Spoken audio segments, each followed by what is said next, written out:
Welcome to the Cookbook, where we invite guests on to share the ingredients of what has helped make them the successes that they are. All of it, the good, the not so good. You're not going to find anything half-baked here. And our kitchen gets messy sometimes. That's when the fun starts. So come on and join us.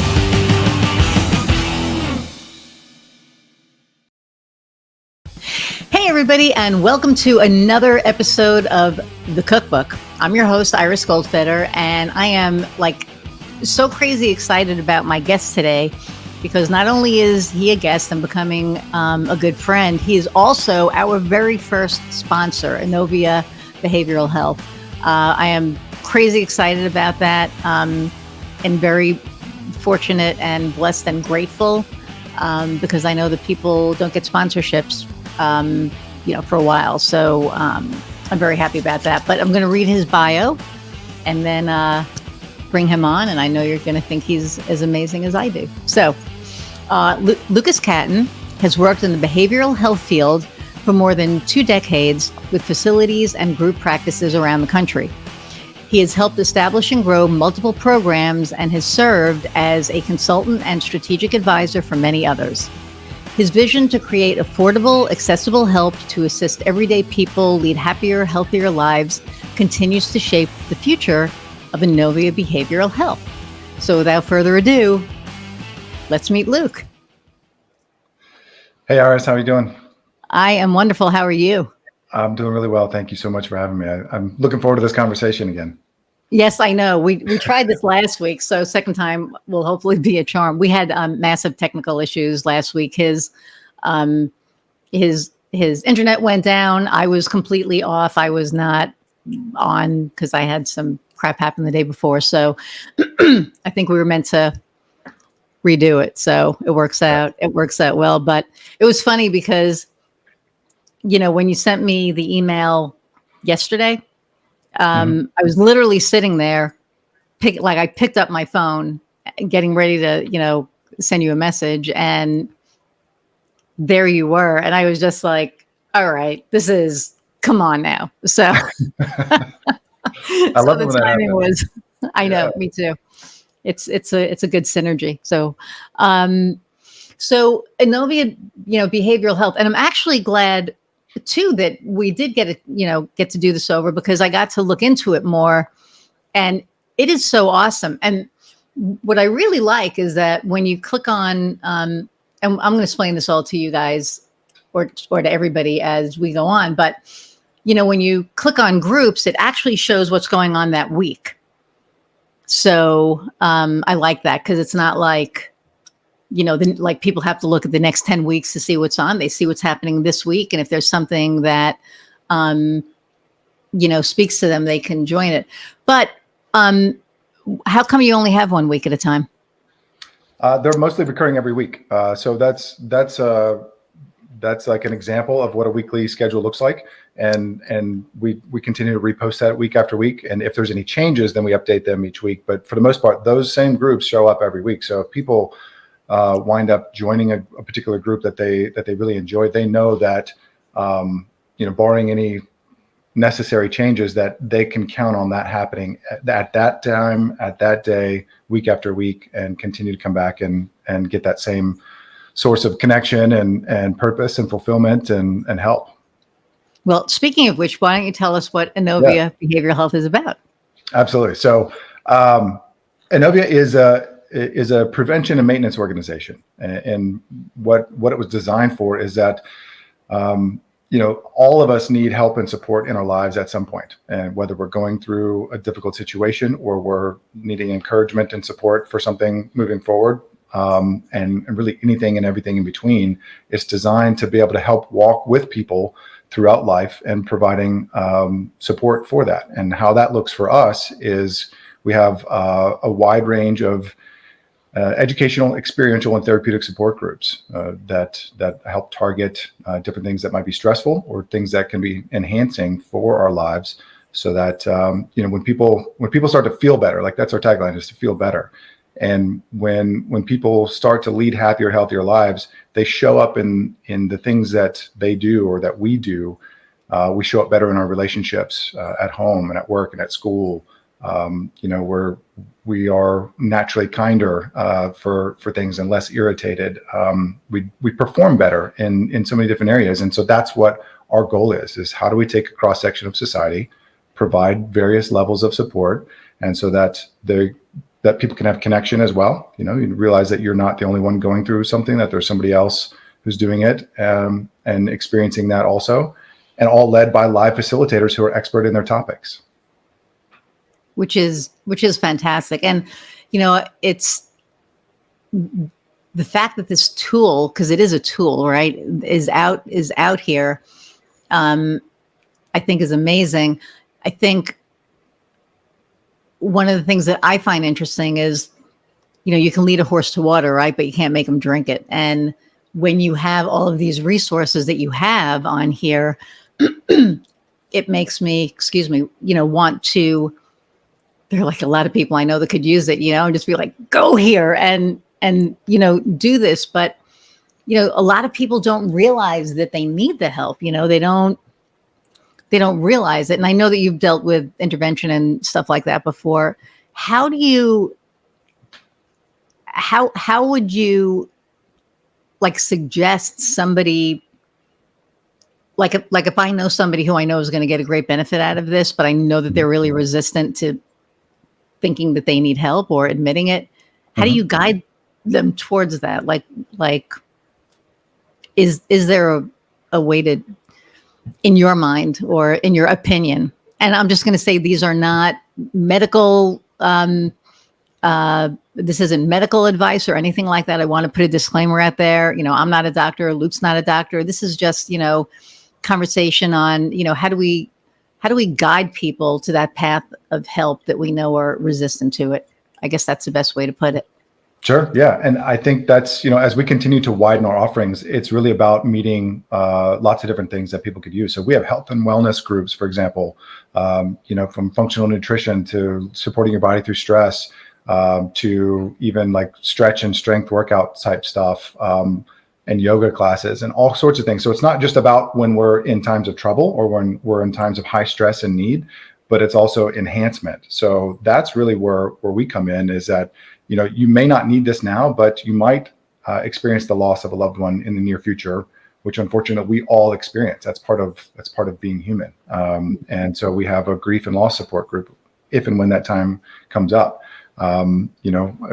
Different types of relationships that we can get support with, anything from traditional behavioral health topics like substance use, like you mentioned, but also anxiety, depressive thinking. But also, as you brought up, our position is we're not treating, diagnosing, or prescribing anything. Right. So we're there to provide support in between times, or not as a replacement for any type of formal treatment or therapy. It's to continue to be able to create something that's much more accessible for people, so that you don't have to get a diagnosis to hop in and be able to get help. And so some of those things are deterrents for some people. They're like, oh, well, I don't want to disclose that I have an issue to my employer to get a referral to go use my benefits. So this is something that you can just hop in and get help, for something that's either troublesome or that you just need some guidance for right away. Right. But I love the fact that, you're saying that there's yoga on there and, stretching and, so somebody can sign up for yoga or for something else. And then when another need comes up, that resource is there, and it's for the same, and I don't want to bring money up, but it's for the same amount. I mean, you pay one, price per month and you have access to all of these resources. That's amazing. Thank you. It is. And it's going to continue to grow. As we're going, we continue to add wider and wider resources for what is an average cross section of society? What does it look like for all of us to receive help? And it came from, not only, as you mentioned, like working in the traditional behavioral health field, formalized levels of care before, but also, going through different times of stress in my life and going, okay, when I went to what a lot of us do, turn to traditional resources and relationships for support, a lot of times that can cause actually more stress, or maybe the person we're looking to for help has their own agenda.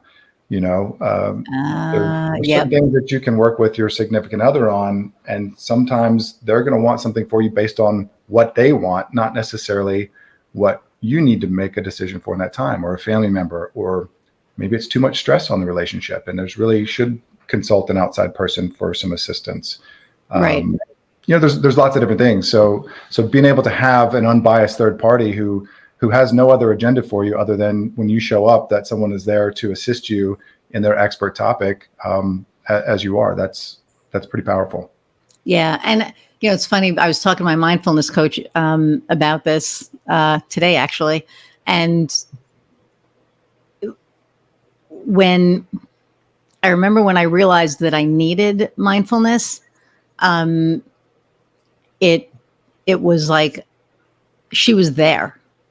We were in a video challenge group together for months, and I knew about her, but I never would have known about mindfulness before that. Like if someone, to me that was like woo woo, but now I'm all into the woo woo shit, so it doesn't matter. That's a whole nother story. But when I needed it, it was there, and a lot of times, we get angry about stuff, right? For me, I give it 90 seconds now. It's the most amazing thing, and Kofi, could speak to this just from experience, but I used to get angry and I'd be pissed off for a week. I was like a pit bull. I would not let that thing go until I was ready to let it go, right? Now it gets 90 seconds and I'm done. And if it needs more than 90 seconds, like when I had to deal with Heather's car, that's another story. I was pissed off about something and I was like, okay, it gets 90 seconds. And I got in the car and I was like, nope, it needs more time. I'll give it till I get home. But I control it now. It doesn't control me. I control how long I let whatever gets to me stay with me. Mm-hmm. And when it's gone, it's gone. And it's an amazing thing. But, to have been able to have that resource when I needed it was amazing. And I think that, for people that, are listening, if you go to InoviaBH.com and you look at all the different groups that are there, there's just pretty much anything that you could possibly want is there. And now we may have the mindfulness, because I'm going to put you in touch with Diane, because I think that what she does, she got me straight. She can get anybody to the point where, they're not angry, because I was a really, angry, negative person for a really long time. Like my friends now are like, who are you? What have you done with Iris? But, I've grown, I've evolved. Yeah, no, it's true. It's really powerful. And I think there's so much more research that continues to come out through studies that are showing the effects, not only in like on a social level, but internally, and then also physically, like what happens to us, to our physical health as a result of paying more attention and being more in the present moment and being able to let things go, like you mentioned, and not harbor those. And we do have some mindfulness-based groups as well. We've got like a heart-based meditation group, which is fantastic in the evenings through Dr. Rubenstein, who's co-founder of the Heart-Based Institute. Wow. We have some other people that do mindfulness-based exercises, mind, body, spirit, and things like that. But the beauty is that there's so much more of a need, and there's so many different areas that can expand into as well. Like in what scenario does something, a particular topic seem to apply more for, or at what time of the day? Maybe somebody can't make the 10 a.m. one and they need something in the evening, or vice versa. So right. That's where we'll continue to do that. And I'd absolutely love to speak with her. Oh, yeah. And this is international, and she's in the Midlands. So she's like 2 hours north of London. Ah, yes. So, perfect. You know what I mean? And the fact that there's, because really, if you think about it, every hour of the day, somebody can go on there and, get help, especially if you're, what'd you say, 8 different countries and how many different states right now? So, yeah. I mean, I love it. I love it. It's such a good resource, and it just fits so well with really what this podcast is about and who the podcast reaches. Because I know that a lot of my audience are into wellness. They're into, health, behavioral health. They're coaches. Mhm. I mean, so I'm sure they'll get like value out of that. But I am going to plug this for the first time today, which is really exciting. But if you go to AnoviaBH.com/subscriptions, then put the code in Cookbook20, you get 20% off a monthly subscription or an annual subscription, whatever you decide to do. So I think that's amazing. And I feel so honored that, that you've chosen to sponsor this little new podcast, because we're like the new kid on the block. I mean, but so when you, gosh, did you work, and I can't remember, did you work for corporate before or no? I have in a couple different ways. Yeah. So throughout my career doing this, I've worked for some large treatment centers, for example. And so we had that corporate hierarchy, and I've also done consulting for facilities that are, and networks of facilities that are very much corporately owned, including some that are like publicly traded. And it was, there's a little bit different flavor to it for sure. Yeah. So what was the point that you decided I'm going to become an entrepreneur and just not do the corporate thing anymore? There's been a few times where, I'd go back and forth with that, but I had a good example in my dad growing up, who he very much embodied that spirit and did things on his own and helped build some companies. And that was something that I got to see and experience, which was very cool. But, I sort of had that, I don't want to say rebellious in a negative way, because that's not the way I look at it. But I had this sort of feeling that there were many times where I felt like I was the exception to a rule, to where everybody else needed to go left. It was okay if I went right. Things like that, where I didn't have to always follow what everyone else was doing, and that I valued, I guess, my intuition enough, and have learned to continue to listen to that more over time, to go, you know what, I would love to do this, but here's how I would do it. And I'm going to take a chance on myself. And so that's sort of how I would go. And it's scary and fun and exhilarating and terrifying all at the same time.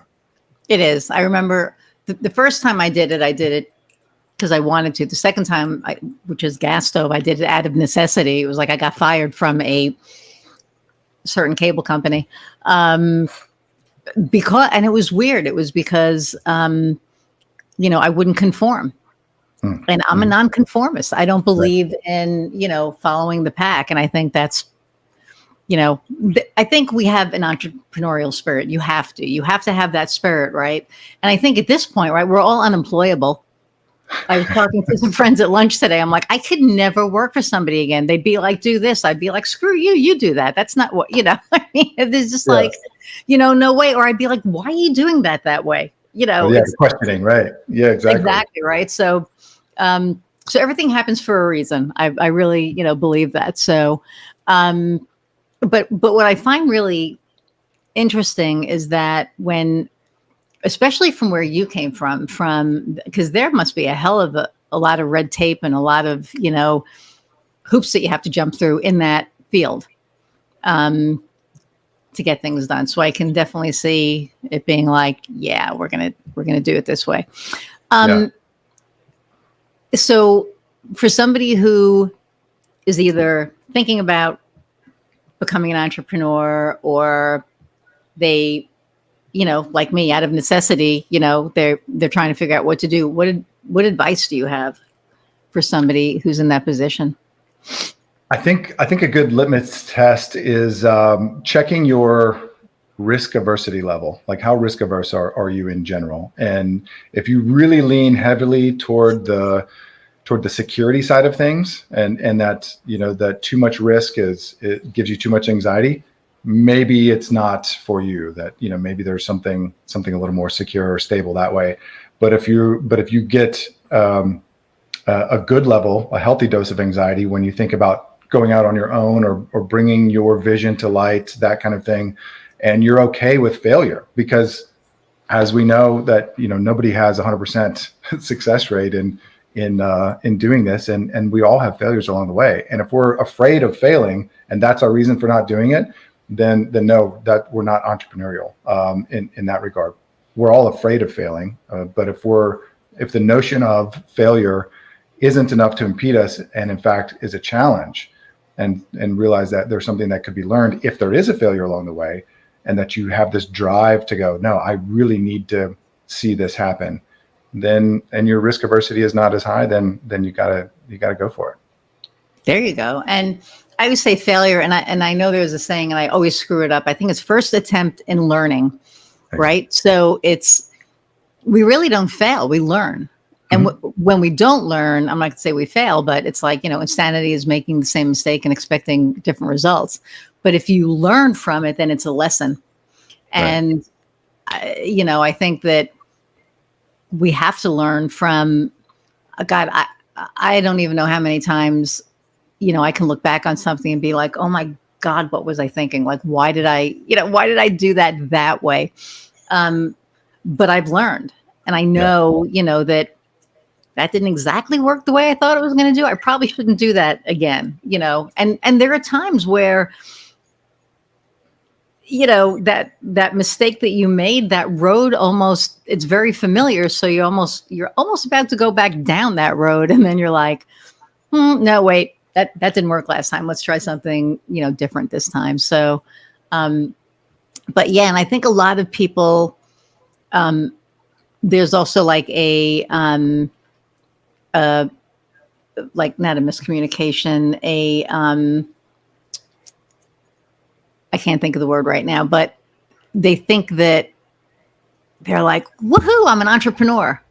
Woohoo, I'm going to make all this money, and woohoo, I work for myself. And it's like, oh, you are going to work for yourself. It ain't easy. And it's not, it's not like you just started your business and, you are an overnight success. That is not how that works. Right. And I remember I was talking to somebody, they asked me to do a sponsorship, and I always ask for sponsorships for my not-for-profit, but he was doing something and he goes, so can you guys do like a $5,000, sponsorship? And I went, no. And he goes, you want to do more? I'm like, no, no. And he's like, well, you have your own business. And I'm like, that doesn't mean I'm rich. I'm like, I'm paying my bills and, I'm getting by. I'm doing okay, but I don't have $5,000 to drop. My wife would kick my ass if I gave you $5,000 for, sponsorship, whatever. And it was just so funny because people, they just think that because you work for yourself that you are rich, or, that they're going to become rich like that. And I really try and, guide people and be like, that is not, don't fool yourself with that. It's going to be a lot of work. You're going to be working. The saying is, I'd rather work 100 hours for myself than 40 hours for someone else. And that's about where you're going to work in the beginning. Right. It's probably about 100 hours, right, to get stuff done.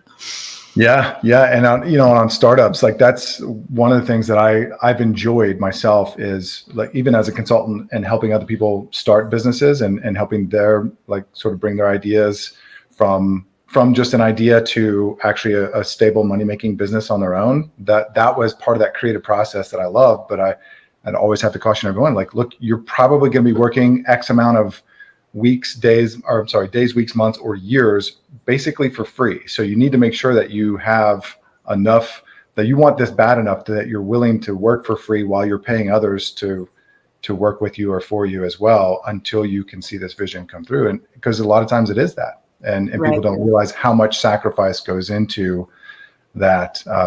Recently I had a conversation with somebody who was considering leaving a corporate job and was complaining about their boss. And I was like, yeah, but do you realize what that person did to get to that point? And are you willing to do those things to be your own boss? And if you are, then I'm behind you 100%.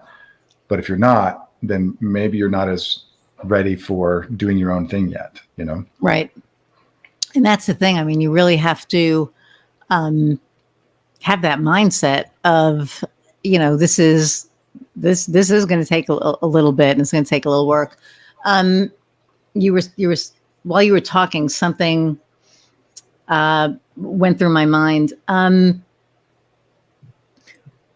When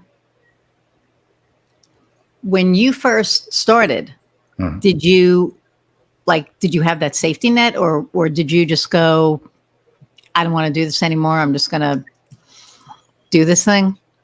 Oh, there have been a few times. I mean, yeah, there have been a few times where I've had to figure it out along the way.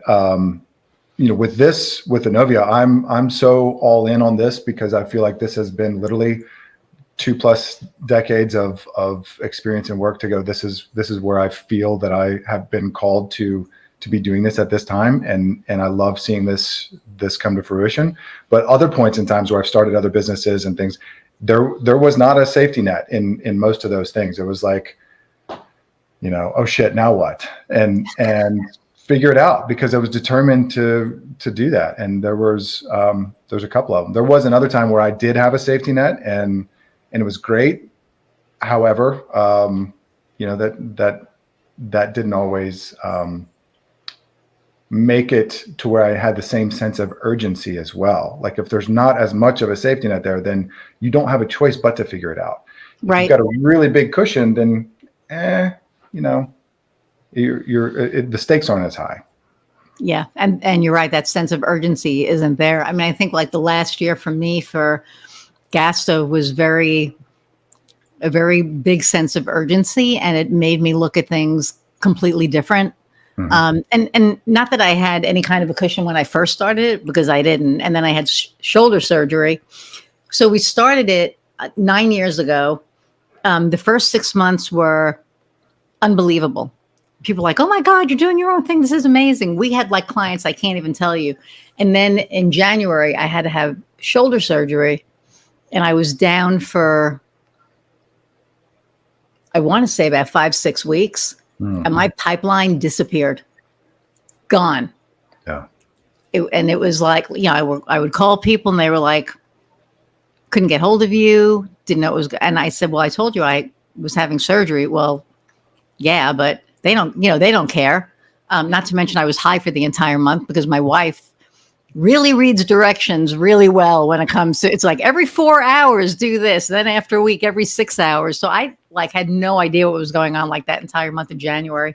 And that was like, oh crap. So it was literally like starting over, like having this like amazing thing happening. And then all of a sudden everything just going poof, except for the people that had signed on already.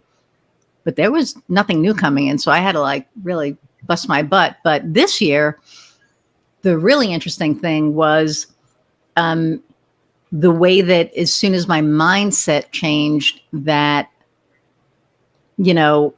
I'm doing it differently this time.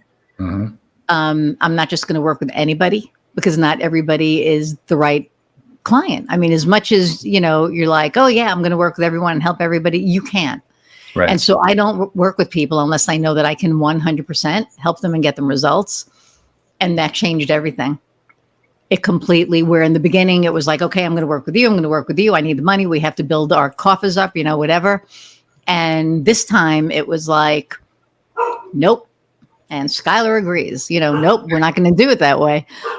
We're going to make sure that the people that we work with are going to get results, and that, I can help them succeed. Yeah. And whole different ball game. So with Inovia, how many people are on your team? Like, are you in all different states? Or are you based out of one state? Like, how does that work? Well, we are. So I'm in Atlanta. I'm in the Atlanta area, and we do have some team members here. We have a physical office that we're opening here as well, where people can come in and attend events and attend groups that are part of that. And we're going to continue to open up additional offices around the country and around the world. But we have our entire Spanish platform, which is separate from our English platform, and that's run by a man, Bernard Schieber, who is he's a master counselor, coach, therapist, trilingual plus. Wow. He's really, really incredible. He's in Spain, so he's in Madrid. But our Spanish-speaking facilitators are spread throughout, from the U.S. to South America to Central America to Spain, and around. We have people in South Africa. We have people in Canada. Actually about to bring someone on from Bosnia. Really all over the place. So everything is available virtually, which is the beauty of it. Anybody can join from anywhere. And as we continue to grow, have more and more physical spaces as well. But because we're not offering formalized treatment or therapy or diagnosing or prescribing, we're staying in our lane on the support side of things, and we can operate nationally and internationally without restriction. And that was by design from the beginning, because as I was looking for what would make us different, aside from the unlimited access portion and continuing to widen the thing, is that as a treatment center owner and operator, I didn't enjoy all of the necessary regulations and guidelines that would go with that, or messing with insurance because of how deceptive insurance companies are. Yeah. And how their goal is to make money for their shareholders, not to actually provide coverage for the people that pay their premiums and need services. Right. So I was like, how can we do something that doesn't have to go into the two areas that I dislike the most about healthcare and behavioral health specifically, which is regulatory compliance issues and insurance. And I cut what I thought was going to be a safety net for us. We were going to open like a formalized outpatient treatment program as well, because that was familiar space to me. I'd done it enough times. I was like, yes, we'll do this. And then we'll have this subscription-based platform as well. And after I signed the lease, this was a year ago. We'd been waiting on some construction to finally finish. But after I signed the lease, I decided to cut that portion out and went all in on, no, we're going to do this thing that is completely different, that provides access to anyone everywhere, and that we can work alongside as an adjunct to other places. Like, we're not in competition with therapists. We're not in competition with EAPs. We're not in competition with treatment centers and things like that. We can all work together to help provide help and support for people. So nice. Yeah, sorry, I went off on a little tangent there, but that's no. I mean, that's your passion showing, though, right? I mean, and that's why you're doing this, is because you're passionate about it, and that's I think what really speaks to this is, why you started it. Mm-hmm. Where you do get passionate about it. So don't apologize. I think it's I think it's neat, and I think it's part of it.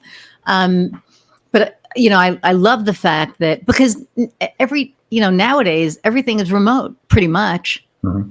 I mean, COVID is, horrible as it was in some ways, in other ways, it changed the way society does business.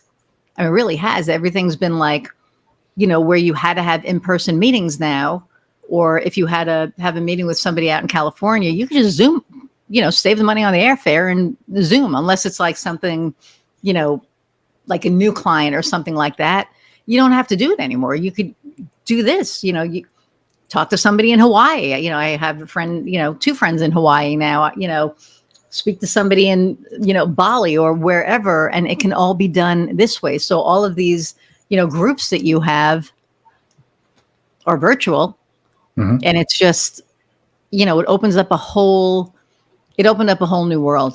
I really, I mean, not that I believe it. I lived it. So yeah. There's a funny story about that with us. Is I went back around the end of last year, and I was kind of putting together like a timeline of how did all these various components get to where things are now with Inovia. And I was looking back at some of the milestone events that occurred, that was like enlightening moments, or I knew that I was on the track because I was feeling pulled or compelled in a direction.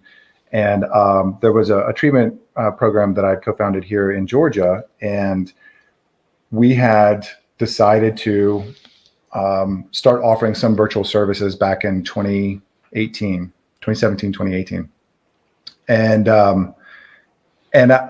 like toward the end of 2018, I said, look, I want to put in a fully virtual program. And they're like, well, you're crazy. You can't do that. I'm like, no. I know we can. So we did. We figured it out, and we put together a fully virtual program more than a year before COVID hit. And one of the state inspectors who comes in to do annual inspection, as they do, said, wait, you're doing what? You have virtual services? I'm like, yes. He says, well, there's nothing in the state code that says you can do that. I said, no, but there's nothing that says we can't either. There's nothing banning it or outlawing it. This was totally within our realm.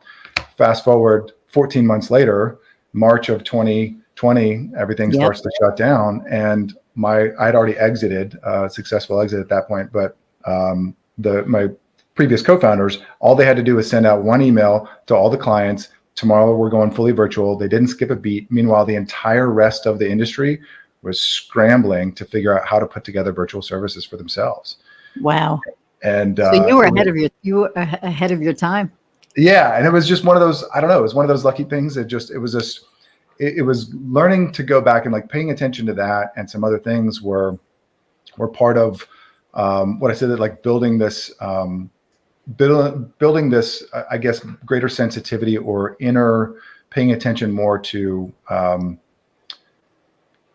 personal insights, and like listening to that gut feeling and going, when you should or shouldn't, like you said with some of your clients, like, no, I'm not going to work with some clients now, because if you feel that you can't or shouldn't, then don't. And if you feel compelled in another thing and know that's going to be difficult, but you got to do it, then you got to do it.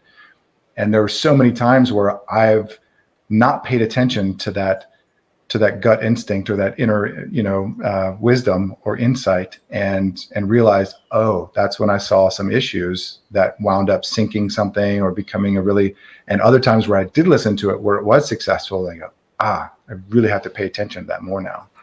Yeah. And when you feel that, go with it. Yeah. Because more times often than not, it's right. I mean, I remember I used to get that feeling and be like, it's agita, whatever, just like kind of, blow it off. And now when I get that feeling, every time I listen to it. Skylar's being very vocal today. Sorry. Well, it's nice here. It's nice here today. And we have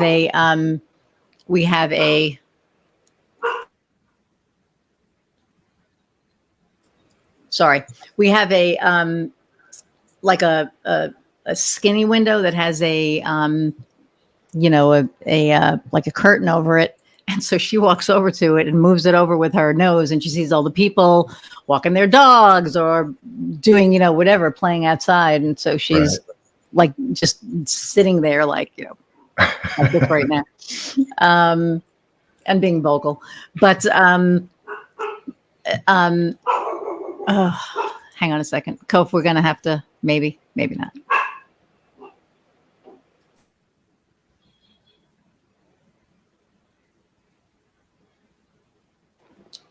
So this is going to be a little weird, but when she was a puppy, we were watching Star Wars, and she wouldn't listen to me. Like no matter what I did, she wouldn't listen to me. And they were speaking some kind of a language. So I did the language. Like I looked at her and I went, Skylar, whatever. And she like stopped in her tracks. She just kind of looked at me. So now when she doesn't listen, I do the Star Wars voice, and she stops. But I mute it because people don't need to hear that. And it works. So awesome. It's like, I have no idea. I'm like, I don't know if she's R2D2 reincarnated or whatever, but she just listens to Star Wars. So, what advice do you have for people who are seasoned entrepreneurs? Like, what is an obstacle that you've overcome that maybe somebody's going through now that, you've gone through it and maybe it can help them? I think one is certainly the listening to your gut instinct and really paying attention to it, and taking a moment to examine times, like I said, where you didn't listen to it and got into trouble, or did and were successful.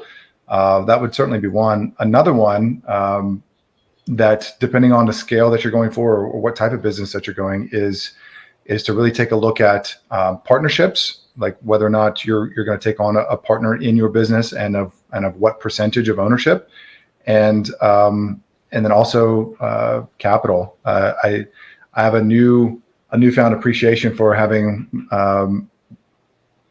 when to know when you need to be able to go after outside resources, capital resources for investment or loan, and making sure that that you have enough of a burn rate to continue on your vision without having to compromise what it is that you're trying to accomplish. Very interesting. You're the first person who's been on here that's said anything like that. So thank you.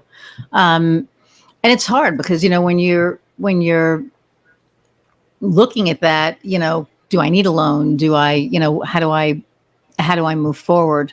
I mean, that's a big decision because you're putting yourself at that point, you could be putting yourself at risk if you're not in that right position to be able to pay it off.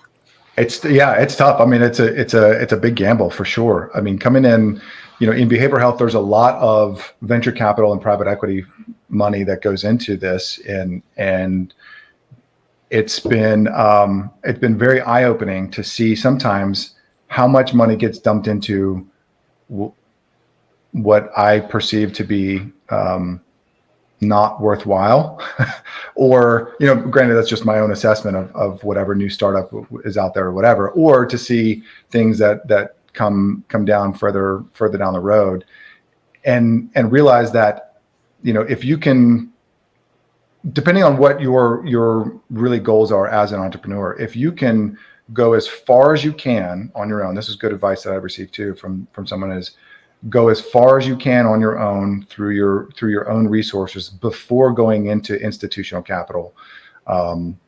Take it, push it right up to that edge, but making sure that what your, where your next plays are in order to make sure that, okay, now it's time to level up. You've proved your concept. You've done this thing. If you're wanting to stay in a certain range, you may not ever need to go to any type of outside resources. But if you're then wanting to go, okay, look, I'm going to make this into a bigger agency, or I'm going to make this into a bigger operation, or I'm going to take this into multiple languages or countries, or whatever the goal is, then at that point, making sure that, how much money you're going to need and where to go to get it. Nice.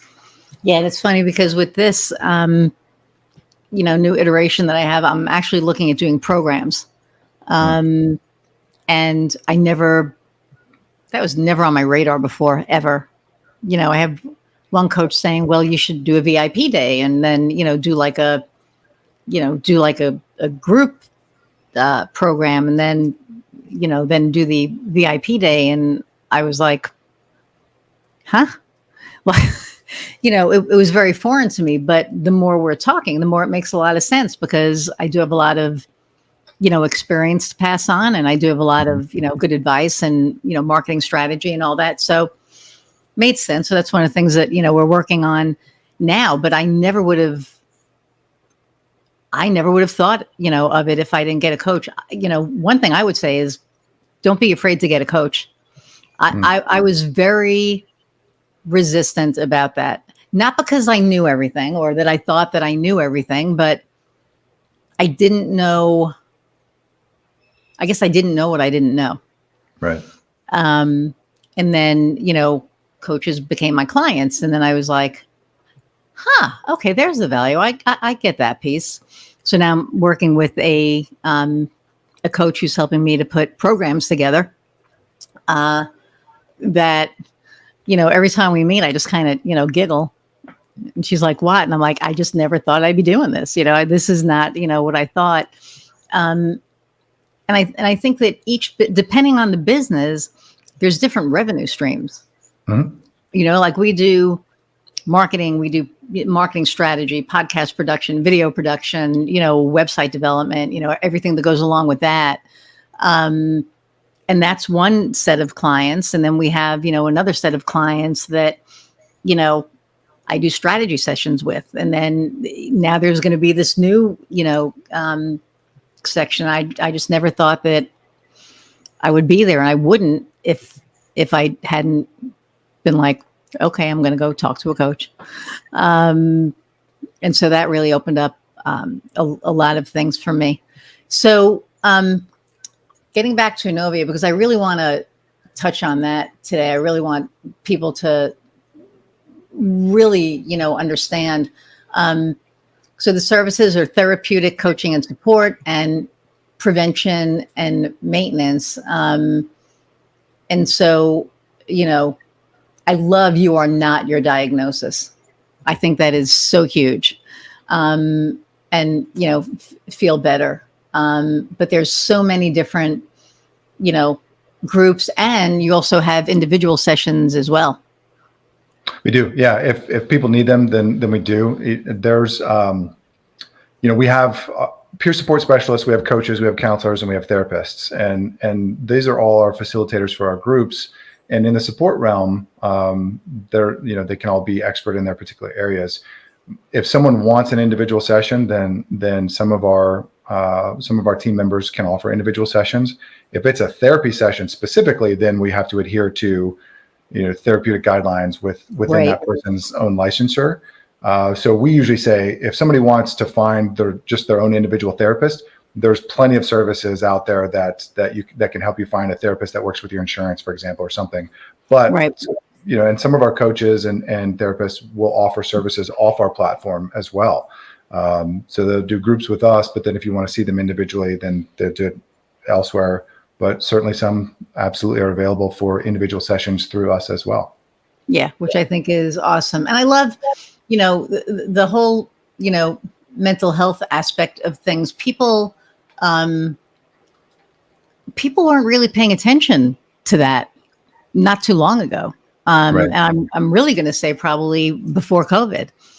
I think another thing COVID did was make people really, aware of what mental health issues can do. Mm-hmm. Like how do they affect our, day to day? How do they? I know when people were, quarantined, like we couldn't leave our homes for, months, right? It was very, it freaked a lot of people. It freaked me out. I reached out to my therapist from 20 years ago and I started mindfulness. I'm a different person now than I was when it started. When it started, I was not doing well. And I wasn't doing well because I couldn't control what everybody else was doing, how everybody else was handling it, how the government was handling it, how, when you have a book on how to handle a pandemic and then you throw it out, that kind of makes me a little nervous. So I wasn't doing, I wasn't doing too well. And then when I realized what it was, my therapist laughed because she, was like, so one of the things about therapy, and I think there's, man, that word is evading me today. Not like a misnomer, like a, damn it. Well, anyway, people think you go to therapy and they solve it for you. Mm-hmm. No, the answer is within you. They make you do the work so that, you get to do it. And and when I used to see Angie, and this was like 20 something years ago, she would say, so what do you, how do you think you should handle that? And I was like, I don't know. I'm freaking paying you. Tell me, She's like, that's not how this works. So when I reached back out to her, when COVID hit, we were doing virtual and she called them my light bulb moments. Like she could tell when I got it. And after 3 sessions a week for a month, like I saw her 12 times. I realized that what was freaking me out was that I could not control anything outside of my space. What I realized was I could control what happens in my space. And my wife, unfortunately, is she's an essential worker. So she had to leave every day. So then we had rules, and I was psychotic about it, but we had rules.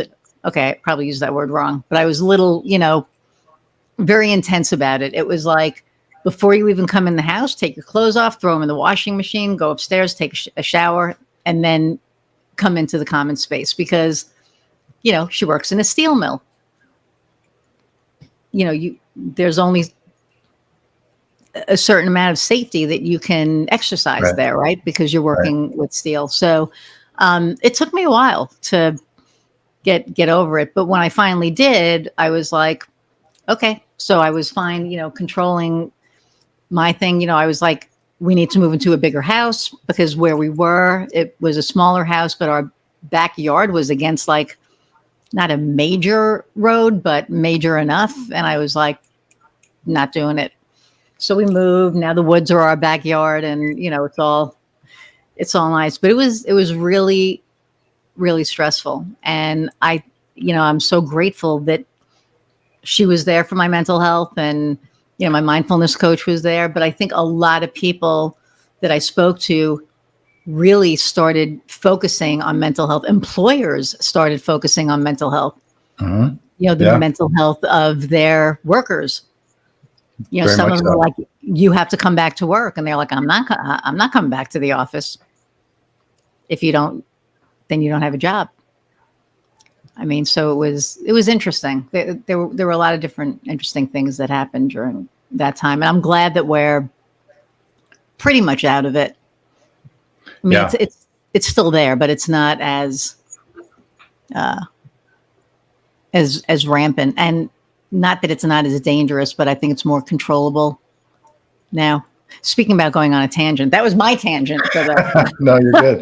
You're good. But it's true. It's true that entire experience that the world felt and has been through over the past 2.5 years, almost 3 years now, it did a few different things. One, it forced people to examine their own happiness as a whole. Like, am I where I want to be? Am I doing what I want to do?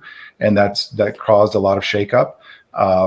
That also post that, in terms of all the stress that everybody had been under, and all the financial difficulties and work related stuff and family related stuff, and all the things that happen as a result of that. And there's a lot of research that we don't have to go into, but that also made it to where now people are willing to discuss it more and openly say, well, yeah, I go see my therapist for this, or I've like you said, businesses now. In fact, that I was recently had a meeting where it said that, like, the number one concern for employers is employee mental health now. Like, how do we continue to make sure that people have support? How do we make sure that they feel like they're valued in our company? How do they make sure that they know that they can get this extra help if they need it? Right.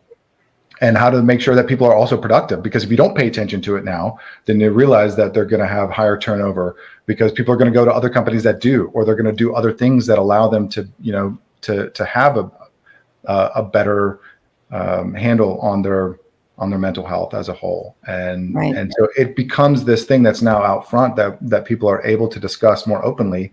And your point about therapy was great too. It's like I started seeing a therapist post divorce, and was going through them and be like, okay, I want you to help me find various patterns in life, for example, and ask those questions that I don't know how to ask myself necessarily, or coming from somebody else's viewpoint of, how do you examine something that maybe you haven't looked at before, and open up different areas. And so we still meet monthly, for that same purpose, and had a huge breakthrough on just this past week. I was like, and that's where somebody, like we mentioned before, somebody who doesn't have a personal interest in your outcome other than you feeling better, Mm-hmm. such as a coach, a counselor, or a therapist, and peer support specialist, is that's part of the value that they bring, is this outside perspective that is in line with their training to help you do better in life. Right. Yeah, and when you have those breakthroughs, and we'll talk about this offline, but I had a huge breakthrough from a mutual friend of ours. Like, he really helped me. Because everything that we do, all of our actions, and not everybody has. Yeah, I had somebody say, well, not everybody goes through trauma when they're young. You do. There's some. There's people have perfect childhoods. But there is one point in your childhood that, paints not the picture, but lays the path for your adulthood.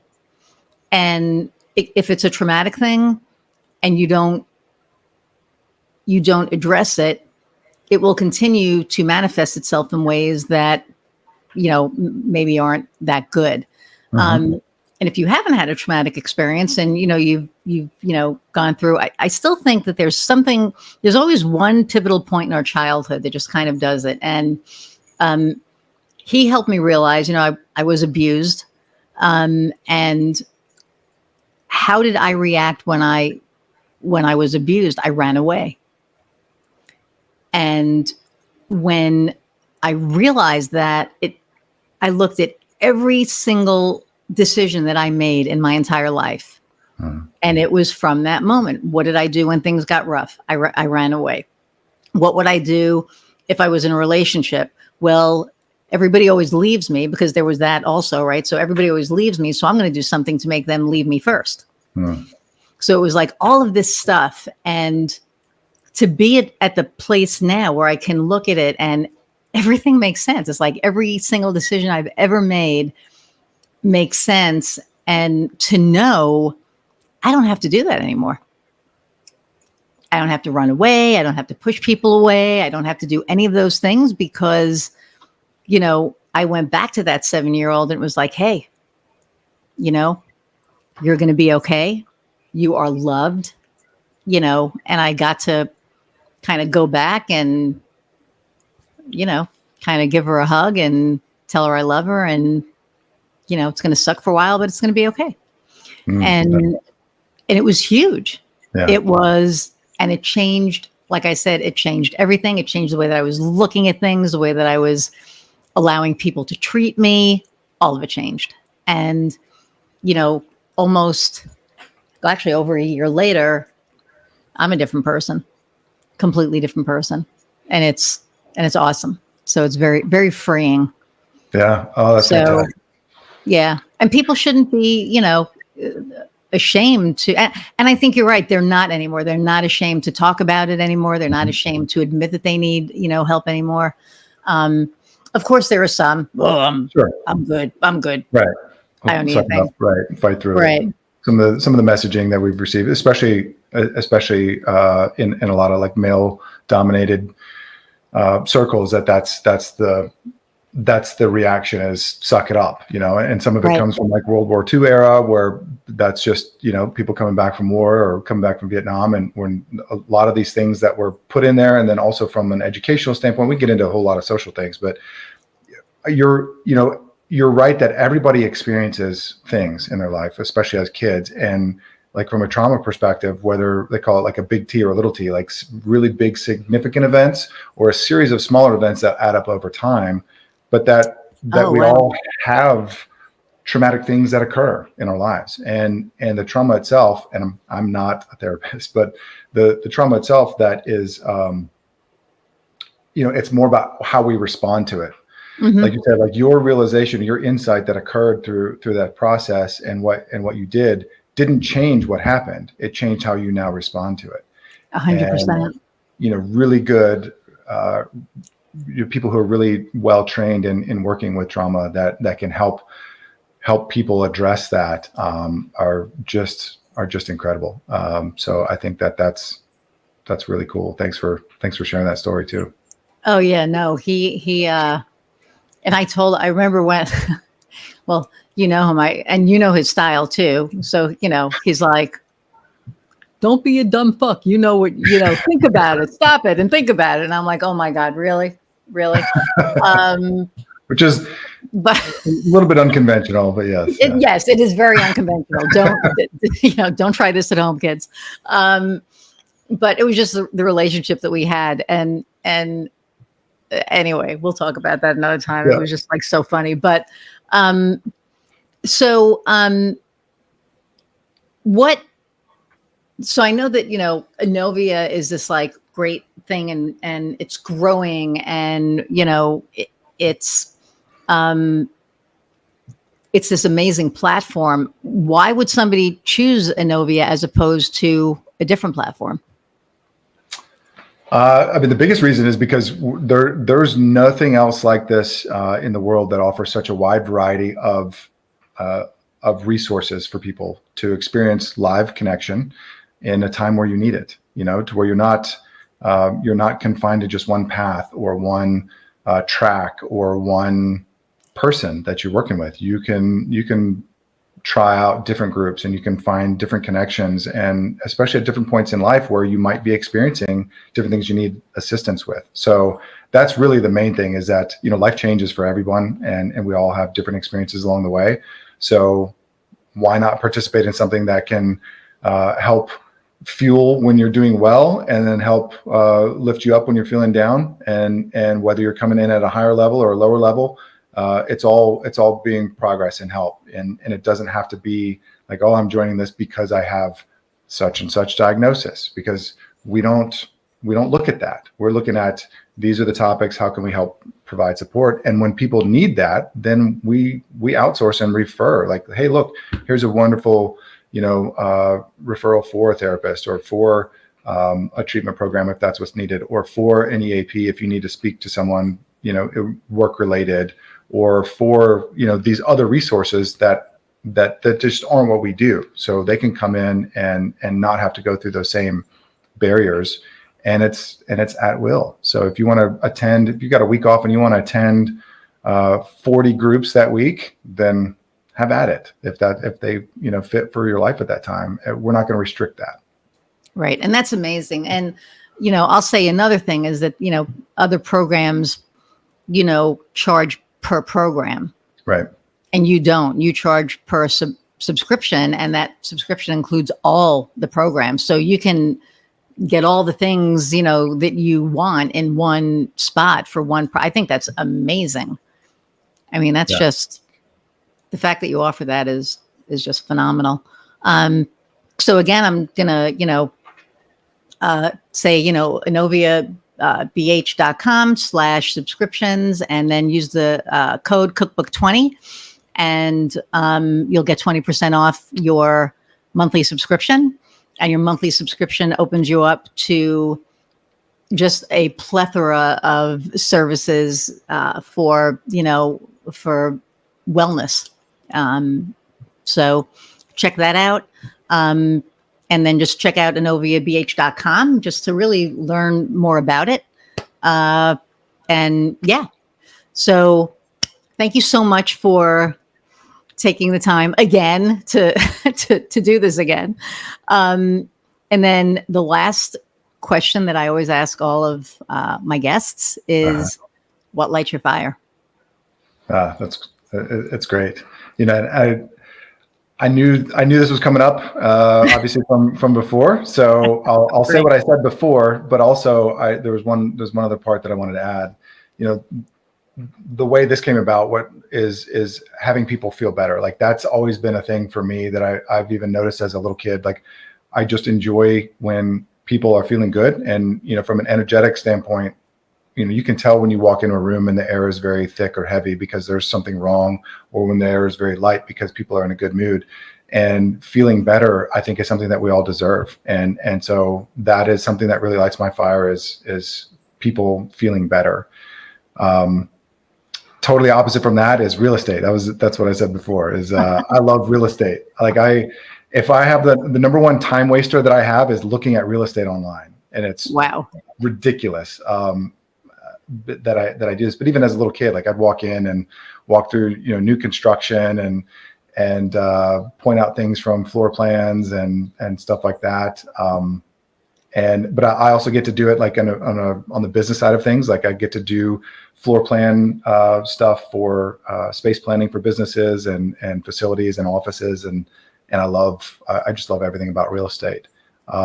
But above all that, I think the thing that I was missing before too is my kids. They motivate me more than anything to try and be a better human. So that lights me up for sure. That's awesome. Cool. Well, thank you again for being here. I'll be right back. I'm going to say goodbye to everyone. So everyone, thank you so much for hanging in for an hour plus again. Although the last one was an hour and a half, so you really, really hung in on that one. But this one, thank you so much. And go check out, InoviaBH.com. Also check out InoviaBH.com/subscribe and use the code Cookbook20 and get 20% off of either a monthly or annual subscription. This is an amazing just an amazing service. I wouldn't be just because they said, hey, we want to sponsor you. If I didn't believe in it, I wouldn't be talking about it. So I believe very deeply in what they're doing and their mission. I think if you check it out, you may get some value out of it as well. So thank you again. Don't forget to subscribe. When you subscribe, you get notification of when the next podcast is. Like, share if you've gotten any nuggets out of this that you think, your friends could, glean some really good info out of. Share it, spread the word, spread the love, and go out and go out and find what lights your fire. Bye, everyone.